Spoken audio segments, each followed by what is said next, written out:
2025 সালের 18 ডিসেম্বর বৃহস্পতিবার সকালে রাজধানীর জিগাতলার পুরাতন কাঁচাবাজার রোড এলাকায় অবস্থিত নারী হোস্টেলের ৫ম তলার রুম থেকে জাতীয় নাগরিক পার্টির এক নেত্রীর ঝুলন্ত মরদেহ উদ্ধার করেছে পুলিশ।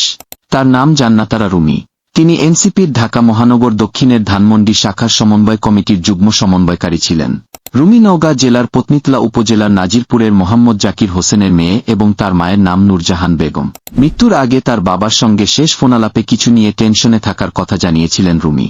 তবে সেই দুশ্চিন্তার কথা বলেননি তার বাবাকে। এছাড়া পাসপোর্ট করতে রুমির বাড়ি আসার কথা ছিল। এছাড়া তিনি একটি ফেসবুক স্ট্যাটাসে হাদির কথা উল্লেখ করে বলেন, ইয়া আল্লাহ, হাদি ভাইকে আমাদের খুব দরকার।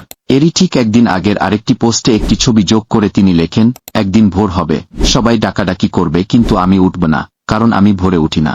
এই কথাটি দ্বারা তিনি কি বুঝাতে চেয়েছেন তা নিশ্চিত নয়, তবে প্রাথমিক দৃষ্টিকোণ থেকে বলা যায় যে তিনি আত্মহত্যা করেছেন।